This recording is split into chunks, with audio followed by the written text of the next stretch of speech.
अज्ञानतिमिरान्धस्य ज्ञानञ्जनशलाकया चक्षुरुन्मीलितं येन तस्मै श्रीगुरुवे नमः। श्री चैतन्य चरितामृत अंत लीला चैप्टर 4 पेयर संख्या 192। दीक्षा काले भक्त करे आत्मसमर्पण, सही काले कृष्ण तारे करे आत्मसम।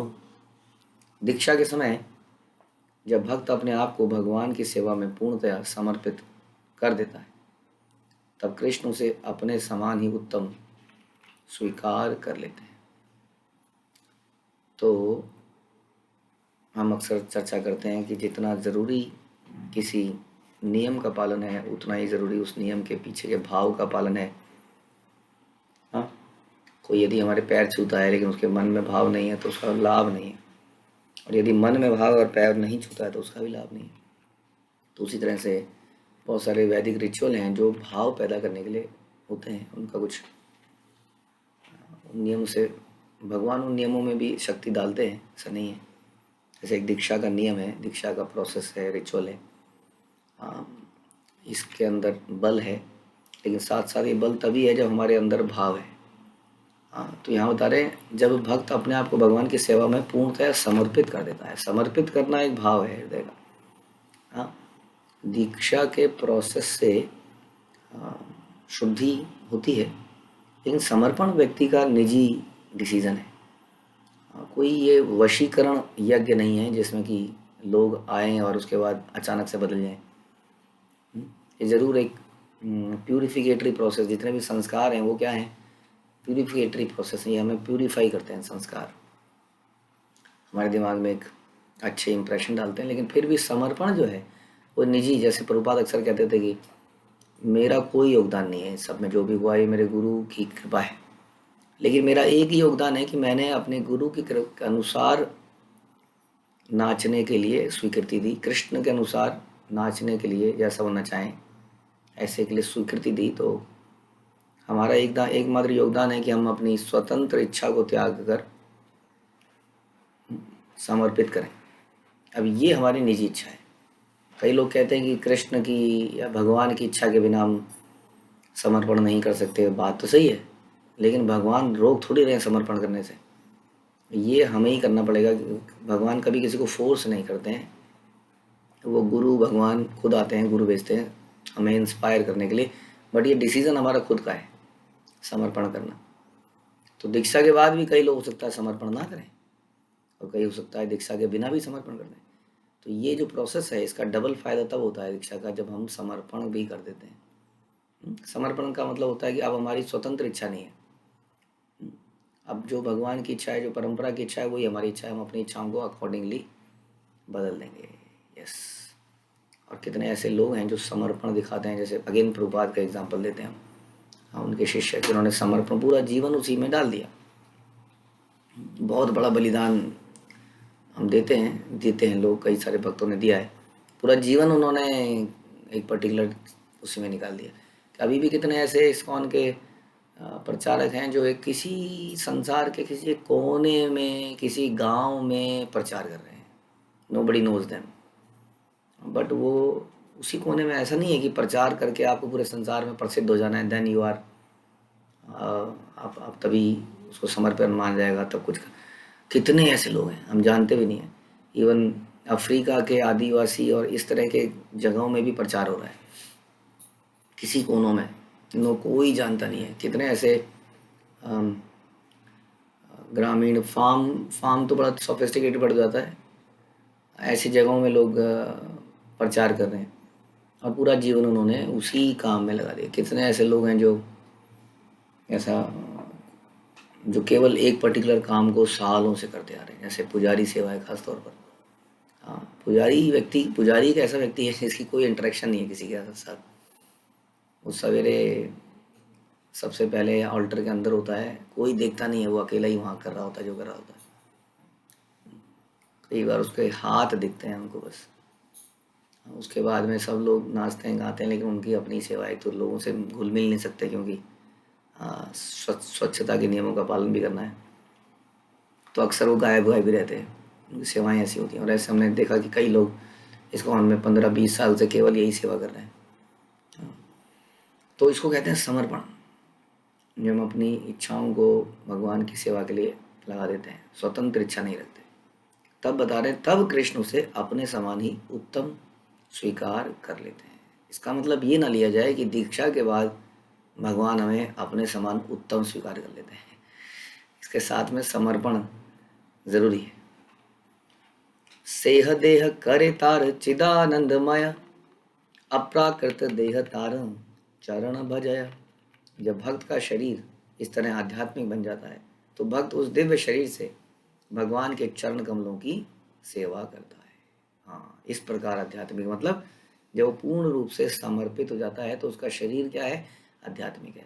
आध्यात्मिक है लेकिन उसके उसके रगों में खून दौड़ेगा, कटेगा तो लगेगा, मृत्यु प्राप्त होगी, बाल सफ़ेद होंगे, सब होगा, लेकिन वो शरीर आध्यात्मिक माना जाता है। आध्यात्मिक क्या है? जो भगवान की संपत्ति है वो आध्यात्मिक है। इस तरह से भौतिक जगत भी आध्यात्मिक जगत है, देखने का विचार है बस। हम इसको भौतिक जगत कहते हैं, लेकिन ये जगत भगवान का ही तो है। तो ये शरीर भी आध्यात्मिक बन जाता है यदि ये समर्पित हो जाता है, जो कि वास्तव में बहुत बड़ा विषय है अपने आप में। हम हर अनुकूल वस्तु को त्याग देते हैं, हर प्रतिकूल वस्तु को ग्रहण करते हैं। कई सारी भक्ति की अनुकूल वस्तुएं, प्रोसेसेस हमारे विचारों से मैच नहीं करती है, हमारी आदतों से मैच नहीं करती है। हमें लेट उठने की आदत थी, हमने उसको त्याग दिया। हमें लेट सोने की आदत थी, हमने उसको त्याग दिया। हमें बहुत चटर पटर खाने की आदत थी, हमने उसको त्याग दिया।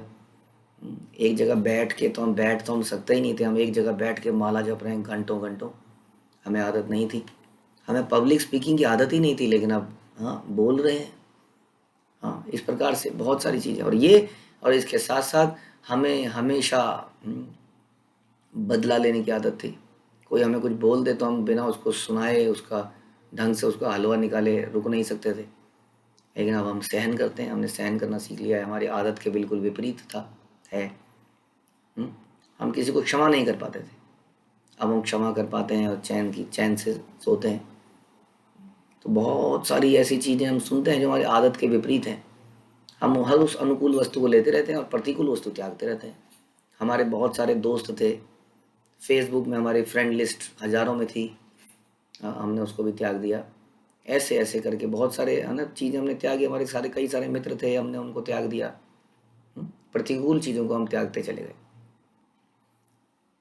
तो इस प्रकार से, और फिर हमने हमेशा ये सोचा कि मेरे रक्षक भगवान ही हैं, चिंता करने की कोई विषय नहीं है। जितना मिलेगा भगवान की इच्छा से मिलेगा, जो नहीं मिलेगा वो नहीं मिलेगा। कृष्ण ही रक्षक हैं, कृष्ण ही पालक हैं। और हमने विनम्रता का गहना पहना, जैसा हमने सुना पिछले कुछ श्लोकों में, प्यारों में, सनातन गोस्वामी का और हरिदास ठाकुर का चरित्र, हमने विनम्रता का गहना पहना। तो इस प्रकार से हमने संपूर्ण समर्पण दिखाया। हाँ, तो इस तरह से हम क्या कहते हैं, भगवान उसको अपने जैसा ही मान लेते हैं। वास्तव में भगवान जैसा ही बन जाता है। भगवान का सर्वेंट तो रहता ही है, आध्यात्मिक बन जाता है और उस दिव्य शरीर से भगवान के चरण कमलों की सेवा करता है। क्या कोई ऐरा गहरा व्यक्ति भगवान की सेवा कर सकता है? हाँ, इसलिए कहते हैं अशुद्ध अवस्था में हम लोग सेवा की प्रैक्टिस करते हैं, शुद्ध अवस्था में हम दिव्य भक्ति करते हैं। तो शुद्ध होना बड़ा ज़रूरी है, विचारों से खासतौर पे। मर्त्यो यदा त्यक्त समस्त कर्म निवेदितात्मा विचिकीर्षितो में, तदा मृतत्व्यम प्रतिपद्यमानो मयात्म भूयाय च कल्पते वे।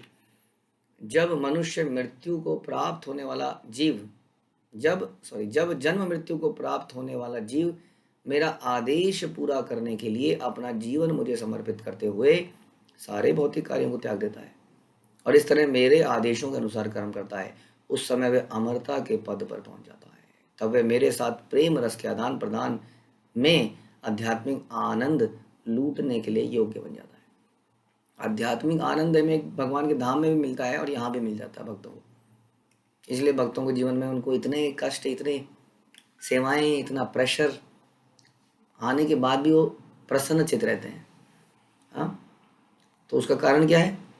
उसका कारण है जब हम अपना जीवन समर्पित कर देते हैं। कई सारे भक्तों का जीवन देखते हैं हम, हमारे आचार्य, हमारे अभी एग्जिस्टिंग जो गुरु परंपरा है उसको भी देखते हैं, तो हम देखते हैं पूरा दिन सोफे में बैठे हुए, हाँ, एक आदमी आ रहा है जा रहा है, दूसरा आ रहा है जा रहा है, एक साथ 10 आ रहे हैं, फिर एक साथ 20 आ रहे हैं, फिर एक साथ 25 आ रहे हैं, फिर से आ रहे हैं, फिर से आ रहे हैं, ये आ रहे हैं। मतलब पूरे दिन वो आदमी सोफे पे ही बैठा हुआ है। ये सब चीज़ें सोच के हमें महसूस नहीं होता, क्योंकि हम लोग तो थोड़ी देर के लिए आते हैं और थोड़ी देर में चले जाते हैं। न जाने ऐसे कितने लोग आते हैं और न जाने ऐसे कितने लोग चले जाते हैं, और हमें लगता है कि कितना बढ़िया है, आराम से बैठे हैं, कोई काम नहीं है। हर काम में, हर काम में, हर सेवा में यही स्थिति है। कोई सी भी अगर आप सेवा करेंगे, जैसे कोई भी जॉब दुनिया की ऐसी नहीं है जिस जो आपको सेटिस्फाई कर पाए। आदमी हर जॉब में ये सोचता रहता है, यहाँ वैरायटी नहीं है, मोनोटोनस है कि नहीं? आपने ऐसा फील किया होगा कॉर्पोरेट वर्ल्ड में जिन्होंने काम किया है, मोनोटोनस है, बेकार है। कहीं और जाएं, कुछ चैलेंजिंग हो, कुछ हो, वहाँ जाते हैं फिर ये हाल हो जाता है। सो चीज़ों में रस नहीं है, या ध्यान रखें। उसी तरह सेवाओं से क्वालिटी ऑफ, मतलब वैरायटी ऑफ सेवा में, सर्विस वास्तव में आनंद नहीं है। ये तो दिया जाता है कि प्रारंभ में व्यक्ति क्योंकि इतना उन्नत नहीं है, इसलिए उसको वैरायटी की आवश्यकता है। हाँ, क्योंकि उसको रस ऐसे ही आता है। लेकिन जब भक्ति में व्यक्ति उन्नत हो जाता है तो वहीं पर स्थित है वो। हाँ, जैसे हमने बताया, वो सोफे में ही बैठे हैं। आपको लगेगा कितना बढ़िया है, कितने लोगों से बातचीत हो रही है, कितना कुछ हो रहा है, लेकिन वास्तव में जब हम इसको करने लगेंगे तो लगेंगे बस यहीं बैठे रहते हैं पूरे दिन, बाहर का आसमान तो दिखा ही नहीं। हाँ, बारिश हो रही थी, कितनी अच्छी बारिश हो रही थी, हम फील ही नहीं कर पाए उसको। पूरे दिन अंदर ही बैठे हैं इस कमरे के अंदर, घुटन सी महसूस हो रही है। हम्म? तो हर चीज़ में ऐसा है, चाहे आप कोई भी सेवा कर लीजिए। वैसे ही जो पुस्तक वितरक हैं, वो भी यही सोचते हैं, पूरे दिन सड़कों में चलते रहते हैं, या थोड़ी देर बैठ के आराम से कुछ सेवा, टेबल सेवा होती कोई, कितना अच्छा होता। तो मतलब अगर आप इन चीज़ों में रस देखेंगे तो रस नहीं मिलेगा, ये समस्या कह रहे हैं। ये तो हाँ, जैसे भगवान भी गीता में कहते हैं कि आनंदित कौन व्यक्ति रहता है, जो इंटरनली आनंद लेता है, इस भाव से, oh I am Krishna's servant, I got this service, मुझे सर्विस मिली है। हाँ, तो बता रहे हैं कि ऐसा व्यक्ति इसी मतलब आध्यात्मिक आनंद लेने के योग्य बन जाता है, जो अपना जीवन समर्पित कर। भगवान कह रहे हैं कि जन्म मृत्यु को प्राप्त होने वाला जीव, यानी कि हम लोगों के बारे में बात कर रहे हैं यहाँ पर, यहाँ वैकुंठ वासियों की बात नहीं हो रही है। जन्म मृत्यु को प्राप्त होने वाला जीव मेरा आदेश पूरा करने के लिए, यानी कि क्या हुआ, भगवान की सेवा, अपना जीवन समर्पित कर देता है और भौतिक, सारे भौतिक कार्यों को त्याग देता है। जैसा अभी हमने चर्चा करी, आनंद की प्राप्ति के लिए I need some variety, I need this, I need that. तो ये जो है हर प्रकार के भौतिक आनंद को त्याग देता है। ऐसे अनेक एग्जाम्पल हम बता देना। आज की डेट में जो इतने अच्छे अच्छे मंदिर हमें दिख रहे हैं, जो लोग इतनी सहजता से बोल देते हैं, तुम करते क्या हो, मंदिर ही तो बनाते हो। हम लोग पूछो ये एक एक मंदिर को बनाने में क्या हालत हुई। हम सुनते हैं गौर गोविंद महाराज का, जब उन्होंने उड़ीसा में मंदिर बनाया तो वो जगह जंगल थी, जंगल, और सांप थे वहाँ पर, सांप बिच्छू। प्रभुपाद के साथ हो गए, प्रभुपाद ने कहा बनाओ मंदिर, उन्होंने एक जगह देखी, उन्होंने कहा मंदिर बनाओ, पैसे तो पैसे पैसे पैसे कमाओ, मंदिर बनाओ, लोग लोग बनाओ, प्रचार करो। तो मतलब ना तो लोग हैं, ना पैसा है, कुछ भी नहीं है, बोलो यहाँ पे मंदिर खोलना है आपको। तो बड़ा ही कष्ट, उन पूरे अगर उसको पढ़ें कभी उनके चरित्र तो समझ में आता हो कैसे रहे होंगे लोग, लिटरली 1 पर्सन अलोन। हाँ बताइए क्या आनंद आएगा। हम लोग तो बहुत आनंद आनंद में यहाँ भक्तों के बीच में बैठे हैं। हाँ, उस समय सोचिए जब प्रभुपाद ने एक एक भक्त को एक एक कंट्री में भेज दिया था, एक कंट्री में एक भक्त। अब बताइए क्या संग मिला होगा उस व्यक्ति को, क्या उसने किया होगा अपने जीवन में, ऐसा हुआ कि नहीं?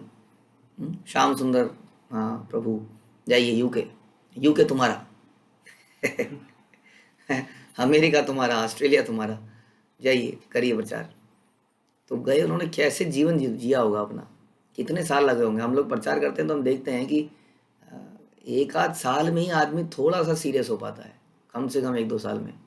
और वो भी थोड़े से लोग, 2-4 लोग आपके पास आएंगे मुश्किल से, 1-2 साल आप लगे रहोगे, तब जाके आदमी के अंदर थोड़ी सीरियसनेस दिखने लगती है।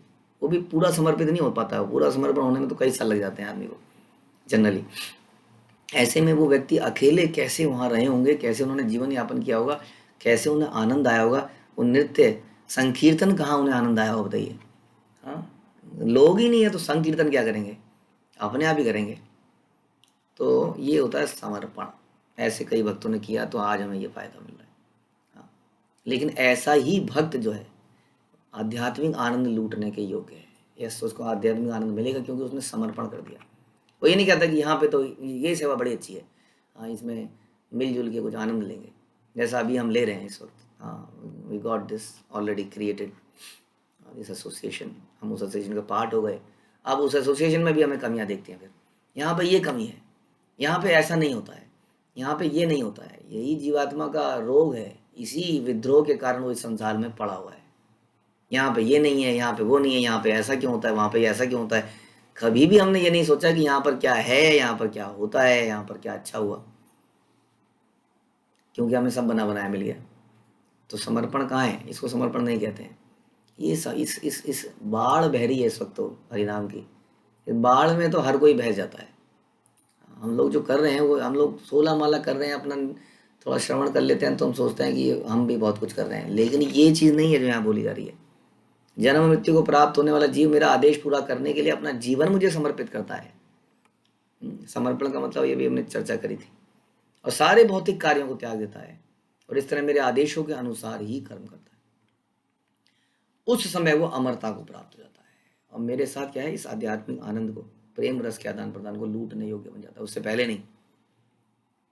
तो जो लोग संसार में फालतू में बोलते हैं कि हम भगवान से बातें करते हैं, भगवान मेरे सपने में आते हैं, कोई भगवान से बात कर रहा है, कोई भगवान से सपने कर रहा है, और किसी स्वामी से पूछते हैं इस्कॉन के, भगवान से बात नहीं, मेरी तो कभी बात नहीं हुई, मैं तो तुझ सेवक हूँ, नाम जप लेता हूँ। मतलब जिन्होंने जीवन समर्पित कर दिया वो तो नहीं बोल पा रहे हैं कि भगवान से बातचीत हुई, लेकिन हम लोग कह रहे हैं कि हमारे सपने में आए, हमारी बातचीत हुई। तो ये वहम पाल लेते हैं। दिव्य प्रेम रस के आदान प्रदान के लिए ये सब है, कैसे प्रेम का रस का आदान प्रदान होगा, तो ये सब करना पड़ेगा पहले। ये श्रीमद् भागवत से लिया गया। दीक्षा के समय भक्त प्रभुपाद कह रहे हैं अपना सारा भौतिक विचार छोड़ देता है, समझ में आया। यहाँ भी प्रभुपाद कह रहे हैं विचारों को छोड़ देता है, अतः पूर्ण पुरुषोत्तम भगवान के संपर्क में होने के कारण वह दिव्य स्तर पर स्थित हो जाता है। ऐसा करना चाहिए। अगेन इसको ऑटोमेटिकली मत समझेगा कि ऐसा हो जाता है। इस प्रकार ज्ञान तथा आध्यात्मिक पद पाकर वह कृष्ण के आध्यात्मिक शरीर की सेवा में सदैव लगा रहता है, सदैव लगा रहता है। लक्ष्मी जी को आप फोटो में देखते हैं हमेशा पैर दबा रही हैं। हाँ बताइए, लक्ष्मी जी मैं रास नृत्य कर सकती हूँ क्या? नहीं नहीं, रास नृत्य आप नहीं कर सकते, आप पैर दबाइए। तो पैर ही दबा रही है, बताइए। तो कहने का मतलब है कि जब हम इस बात में आनंद लेते हैं कि हमारी सेवा से भगवान गुरु परंपरा प्रसन्न हो रही है, उनको आनंद मिल रहा है, तो हमें आनंद मिलता है। अगर इसमें हमें आनंद मिल रहा है तो समझ लीजिए हम आध्यात्मिक स्तर पर आ गए, राइट। अगर हमें इस चीज में आनंद मिल रहा है तो। और जनरली आप देखेंगे कि आनंद तभी मिलता है जब हम सीनियर को, हमारे जब हम कंसिस्टेंटली कोई सर्विस करते हैं तो उनको आनंद मिलता ही है। Then we become dependable. अगर हम डिपेंडेबल बन जाते हैं तो हम परम संतोष प्रदान करते हैं, है कि नहीं। नहीं तो हमारे सीनियर्स को हमेशा ये सोचना लगता है यार ये करेगा कि नहीं करेगा इस काम को, फॉलो अप कर लूँ। हाँ जी आप कर रहे हो ना, हाँ जी आप आ रहे हो ना। आपने तो एंग्जाइटी को बनाए रखा, कंटिन्यूसली अपने एंग्जाइटी दे रखी है, ले थोड़ी रखी है, आपको सेवा में लगा रखा है, लेकिन आपके साथ निरंतर एक एंग्जाइटी बनी हुई है। करेगा, आज आएगा, क्लास में आएगा, यार रेनी डे मनाएगा, बारिश हो गई है, एक नाक में से थोड़ा पानी निकल गया है, आज हम नहीं आ पाएंगे, आज हम नहीं कर पाएंगे ये सेवा, आज हमारे साथ ये हो गया है, आज हमारे साथ वो हो गया है। So it does not create that dependable atmosphere जिसमें हमारे सीनियर्स हमारे पर डिपेंड कर सकें। वो क्योंकि हम कंसिस्टेंट नहीं है, हमारी भक्ति निष्ठा भक्ति नहीं है, उतार चढ़ाव वाली भक्ति है, इसलिए सामने वाले को हमेशा एंग्जाइटी बनी रहती है।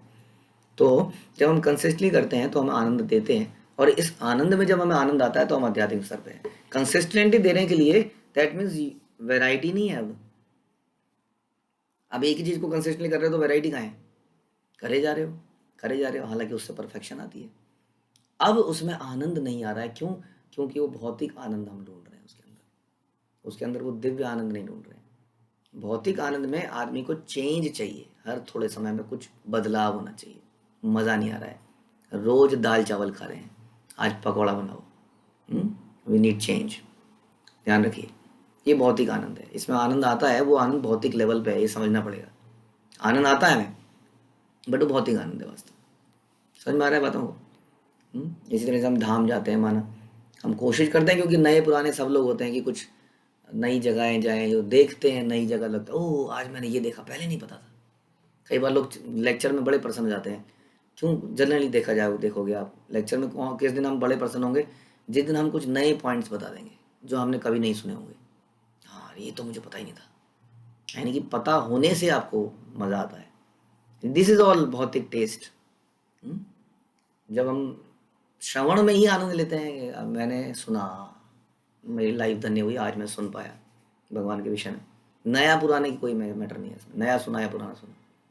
तो ये जो मैं बस ये बताने की कोशिश कर रहा हूँ कि हम जब कंसिस्टेंटली सेवा करते हैं, समर्पित रहते हैं, तो हम अपने सीनियर्स को, भगवान को प्रसन्न कर पाते हैं और हम आध्यात्मिक रस लेने के लिए योग्य बन जाते हैं। तो सेवा का मतलब ये है, समर्पित सेवा का मतलब। उसमें आदमी अपने आनंद नहीं ढूंढता है, अपनी वैरायटी नहीं ढूंढता है, अपना नाम सम्मान, मान सम्मान। तो मान सम्मान वगैरह तो हमें समझ में आ जाता है, बट कई बार ये छोटी छोटी चीज़ें समझ नहीं आती हैं। तो इस प्रकार ज्ञान तथा आध्यात्मिक पद पाकर वह कृष्ण के आध्यात्मिक शरीर की सेवा में सदैव लगा रहता है। जब कोई इस तरह से भौतिक संबंधों से मुक्त हो जाता है तो उसका शरीर आध्यात्मिक बन जाता है। कृष्ण उसकी सेवा अंगीकार कर लेते हैं, किंतु कृष्ण किसी ऐसे व्यक्ति को की वस्तु ग्रहण नहीं करते जो देहात्म बुद्धि में है। जब भक्त में भौतिक तृप्ति के लिए कोई इच्छा नहीं रह जाती, तो वह आध्यात्मिक स्वरूप में भगवान की सेवा में लगता है। क्योंकि उसकी सुप्त आध्यात्मिक चेतना का उदय होता है। इस आध्यात्मिक चेतना के उदय से उसका शरीर आध्यात्मिक बन जाता है और इस तरह वह भगवान की सेवा के योग्य बन जाता है। कर्मी लोग भले ही भक्त के शरीर को भौतिक माने, किंतु वास्तव में ऐसा नहीं होता, क्योंकि भक्त को भौतिक भोग का बोध ही नहीं है। यदि कोई सोचता है कि शुद्ध भक्त का शरीर भौतिक है तो अपराधी है, ये वैष्णव अपराध है। इस संबंध में देखें सनातन गोस्वामी कृत बृहद भागवतम कथा। सनातनेर देह कृष्ण कंडूपजाया आमा परीक्षित इहाँ दिला पठाया। कृष्ण ने किसी प्रकार सनातन गोस्वामी के शरीर में खुजली के घाव प्रकट कर दिए हैं और मेरी परीक्षा लेने के लिए उसे यहाँ भेजा है। हाँ चैतन्य महाप्रभु कह रहे हैं मेरी परीक्षा है कि मैं उसके घाव से घृणा करता हूँ, हाँ, या उसको आलिंगन कर लेता हूँ। मेरी परीक्षा है, क्योंकि अभी हमने सुना भक्त का शरीर क्या है, दिव्य है। अब हम सुनते हैं नरोत्तम दास ठाकुर जो है, हाँ, अपने गुरु का मल को साफ करते थे। ऐसी सेवा तो कोई देता ही नहीं कभी, ले तो ले ली, चुरा ली उन्होंने। जिस जगह में मल त्याग करते थे, आजकल तो पॉट हैं, पॉट। हम तो पॉट साफ करने को भी करें। पीछे हमने उस समय पहले जब अपने बच्चों को पॉट साफ करने में लगाया तो कई माँ बाप को लगा नहीं नहीं नहीं हम कर देंगे जी, हमारे बच्चों को मत लगाओ, गंदा काम है। पॉट साफ करना और जमीन में मल त्यागे को साफ करने में बहुत अंतर है। आप समझ सकते हैं ना, किसी जंगल के किसी एक कोने में अगर कोई मल त्यागे तो उस जगह को साफ करना और पॉट साफ करना तो बहुत आसान है। पहले आप फ्लश कर दोगे, फिर आप हार्पिक डाल दोगे, फिर एक ब्रुश लगा दोगे और फिर पानी डाल दोगे, खत्म बात। हाँ, लेकिन उस जमीन को ही साफ करना, वो सोचिए। ऐसा सेवा ली नरोत्तम दास ठाकुर ने, जो कि एक राजकुमार थे। ऐसा नहीं है कि बचपन से ही करते आए होंगे प्रभु जी, शूद्र जाति के होंगे या मल ही साफ किया होगा हमेशा। ही वॉज ए प्रिंस और ये सेवा भी उन्हें दी नहीं गई थी उन्होंने चुपके से ली, ताकि इस प्रकार से उन्होंने ये ऐसा, यानी कि मल जो है अपवित्र करने वाला है ना, लेकिन उन्होंने मल को ही साफ किया। गौर किशोरदास बाबा जी जहाँ लोग मल त्यागते थे वहाँ पे जप करते थे। अब हम कहते हैं सफाई सफाई सफाई सफाई। हाँ, अब सोचिए तो क्या इसको कैसे समझें इसको। जहाँ लोग मल त्यागते हैं वहाँ बैठ के जप किया जाता है क्या? So that nobody comes there, उस बदबू से कोई वहाँ पे आए ना और मुझे डिस्टर्बेंस ना हो। अब ऐसे विचारों को सुन के समझ में आता है। तो कैसे कैसे चीज़ें हम देख रहे हैं। यही नहीं, हमारे ईश्वरपुरी के गुरु माधवेंद्रपुरी जीवन के अंतिम समय में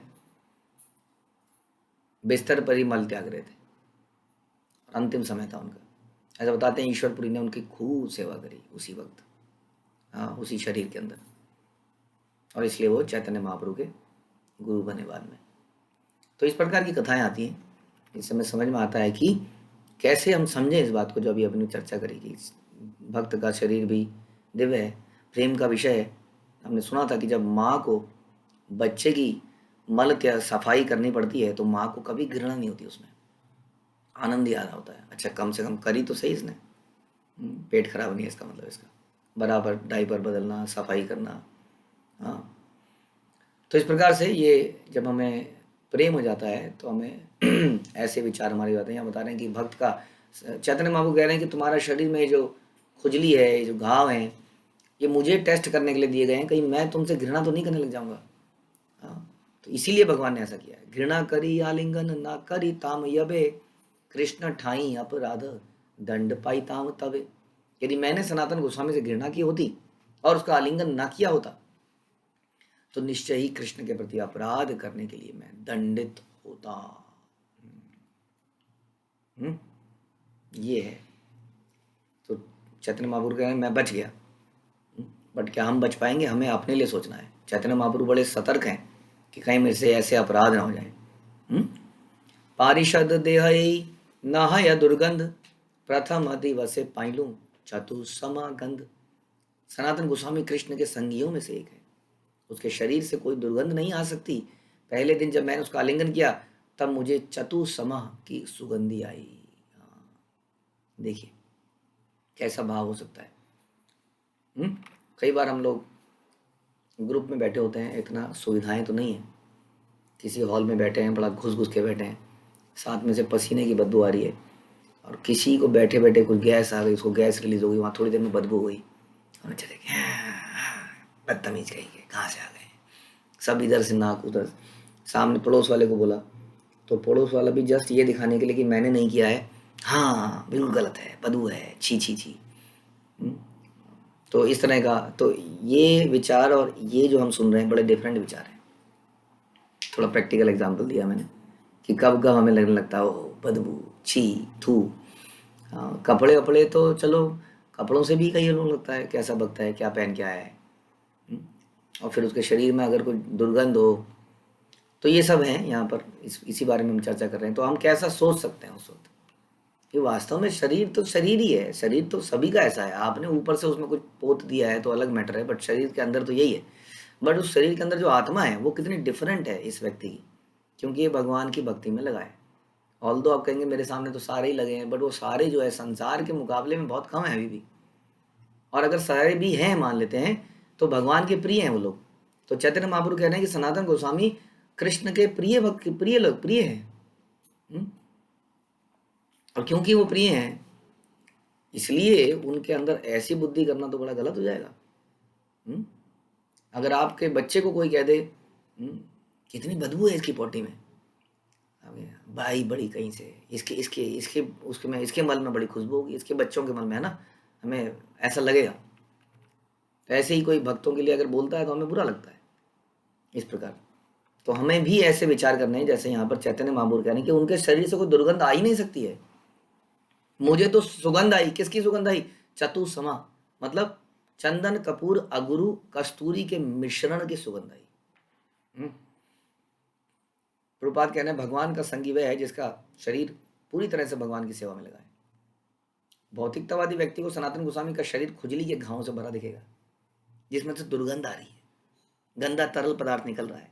चैतन्य महाप्रभु को उसी में से खुशबू आ रही है। गरुड़ पुराण में चतुसम कहलाने वाले इस मिश्रण के बारे में बताया कि चतुसम जो प्रभुपाद बता रहे हैं, चंदन, कपूर, अगुरु, चंदन जानते हैं, कपूर जानते हैं, अगुरु एक प्रकार की लकड़ी, और कस्तूरी तो बहुत ही रेयर चीज़ है, बहुत सुगंध मिलती है इसमें।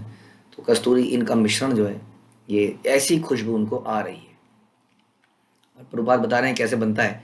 2 भाग कस्तूरी, 4 भाग चंदन, 3 भाग अगरू या केशर भी तथा 1 भाग कपूर को मिलाने पर चतुसम बन जाता है। ओके, वस्तुतः प्रभु यभे कैला लिंगन तार स्पर्शे गंध हैला चंदनेरा सम। वस्तुतः जब श्री चैतन्य महाप्रभु ने सनातन गोस्वामी का आलिंगन किया तो महाप्रभु के स्पर्श मात्र से चंदन लेप के ही समान सुगंध प्रकट हो गई। प्रभु कहे सनातन नामानी ह दुख, तोमार आलिंगन आमी पाई बड़ा सुख।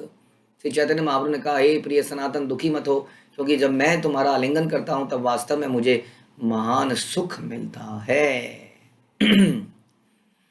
ए वत्सर तुम्ही रह आमा सने वत्सर रही तुम्हारे आमी पठाई मु वृंदावने। तुम मेरे साथ जगन्नाथपुरी में 1 वर्ष तक रहो।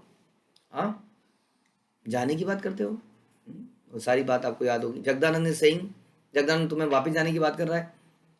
वापिस तो छोड़ो, तुम 1 साल तक रहोगे और बोलो, उसके बाद मैं तुम्हें वृंदावन भेज दूंगा। तो ये कृपा उन्हें प्राप्त हुई। आज्ञा से उन्हें वृंदावन जाना पड़ता, सेवा थी वहाँ पर। लेकिन अब ये कृपा मिली, साथ में रहने की कृपा मिली तो साथ में रहेंगे, जाने की आज्ञा मिलेगी तो चले जाएंगे। तो इस प्रकार से जहाँ वो थोड़े दिनों के लिए आए थे, अगर उन्हें हो सकता है ये बीमारी ना होती तो ये डिस्कशन ना हुआ होता, डिस्कशन ना होता तो 1 साल के लिए रुकने के लिए ना बोला होता। अब 1 साल के लिए उन्हें बोला यहीं पर रहोगे, तुम मेरे साथ ही रहोगे। एता बलि पुनः तारे कैला आलिंगन कंडू गेला अंग हैला सुवर्णेरा सम। कह कहकर श्री चैतन्य महाप्रभु ने सनातन गोस्वामी का फिर से आलिंगन कर लिया।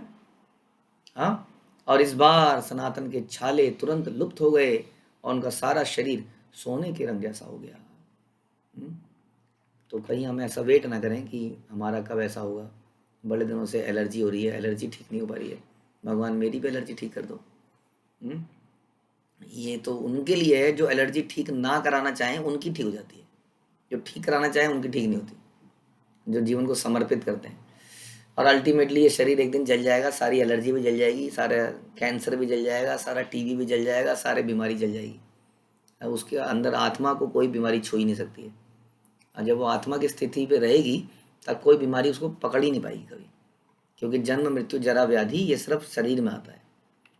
तो इस प्रकार से हमें उस दिव्य जगत के लिए ही हमारा उद्देश्य होना चाहिए। देखी हरिदास मने हैला चमत्कार प्रभु कहे ना यही भंगी ये तो मार। यह परिवर्तन देखकर अत्याधिक आश्चर्यचकित हुए हरिदास ठाकुर ने महाप्रभु से कहा, यह आपकी लीला है, देख लिया समझ लिया। आप इतने दिन से चमत्कार कर रहे हैं या लीला कर रहे हैं और कहते हैं कि कृष्ण लीला करिए, आप ही तो हैं। आपने सनातन गोस्वामी के शरीर में रोग देकर कितना बड़ा काम किया, इसीलिए भक्तों के जीवन में इतने कष्ट आते हैं। क्यों कष्ट आते हैं कि जब हम किसी को कोई भारी भरकम काम करने को देंगे तो किसको देंगे, किसी अपने को ही तो देंगे, जो रिवोल्ट नहीं करेगा, जो फ्रस्ट्रेट नहीं होगा, जो फ्रस्ट्रेट हो जाएगा तो वो फिर अपना कहाँ है।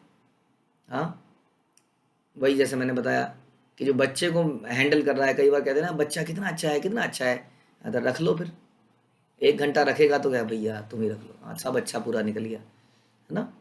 तो कई बार हम बड़े उत्साहित होते हैं सेवाओं को करने में, लेकिन थोड़ी देर में जैसे हमने बताया बर्नआउट हो जाते हैं। क्यों? हम मटेरियल टेस्ट देखते हैं। अरे मैं यहाँ सेवा में लगा हूँ, सब तो वहाँ कीर्तन करने चले गए, नगर कीर्तन, मुझे यहाँ पे कुकिंग की सेवा में लगा रखा है। फ्रस्ट्रेट हो रहा है, घुमा रहा है वो, लेकिन फ्रस्ट्रेट हो रहा है। आएंगे थोड़ी देर में नाचते हुए, प्रसाद बन गया प्रभु जी, हाँ बन गया तुम्हारा प्रसाद, मैं यहाँ जलता रहूँ। तो ऐसे विचार उसके अंदर धीरे धीरे पैदा होंगे, वो फ्रस्ट्रेट होगा, आनंद दिव्य आनंद नहीं आएगा। अगर यही वो सोचे कि सारे लोग संकीर्तन में जा रहे हैं, कितना सौभाग्य है मेरा, मैं इनको प्रसाद दूंगा, मैं उस सेवा में लगा रहूँगा, मैं क्या कर लूँगा उस संकीर्तन में जाके, ना तो मेरा भाव है ना मेरा मूड है, कुछ नहीं है मेरे अंदर, फालतू मैं मज़े करके आ जाऊँगा, भौतिक मज़े करके नाच गा के।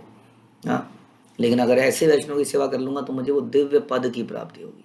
ये विचार हमारे अंदर नहीं आ पाता है किसी भी सेवा में, जैसे जस्ट एन एग्जाम्पल, किसी भी चीज़ में, है ना। कई बार हम सब लोग एक जगह पे कुछ हाइपर एक्टिविटी हो रही है और हमें वहाँ से हटाया जा रहा है क्योंकि हमारी कुछ सेवा है, हमें वहाँ जाना पड़ रहा है। ऐसे बहुत सारे एग्जाम्पल होते हैं। तो ये समझने की बात है कैसे भगवान यहाँ पे बता रहे हैं कि कैसे आप लीला करते हैं और ये टेस्ट लेते हैं भक्तों के जीवन में। तो हम बता रहे थे कि भगवान के भक्तों के जीवन में ही इतने कष्ट क्यों आते हैं, प्रहलाद के जीवन में ही इतने कष्ट क्यों आए, किसको देते इतने कष्ट सहने को, कौन इस साबित सब मर जाता भाग जाता। हाँ, हिरण्यकश्यप आप ही भगवान है, छोड़ो यार कहा फालतू में, आप ही हैं आप ही आप ही। कितने लोग ऐसे हैं जब जीवन में बहुत कष्ट आते हैं तो कोई बोलता है ये देवी के मंदिर में क्यों नहीं जाते, हाँ भैया चले ही जाते हैं, कर लो, हाँ जी देवी जी माँ निकालो ना इससे, बहुत हो गया। कितने लोग हैं जो पद भ्रमित हो जाते हैं। तो उन लोगों को भगवान, they are not dependable people.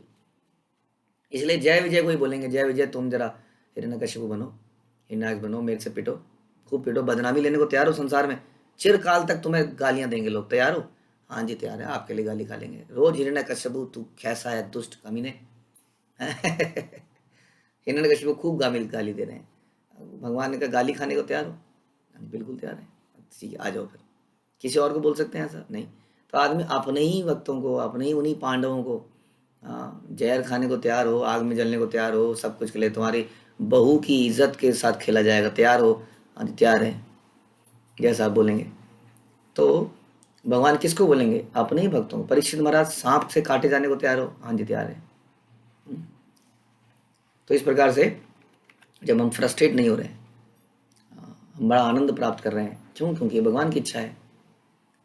इसके विपरीत यदि हम वैरायटी चाहते हैं, सुख चाहते हैं, तो वो दिव्य पद नहीं है, आध्यात्मिक आनंद नहीं ले पाएंगे।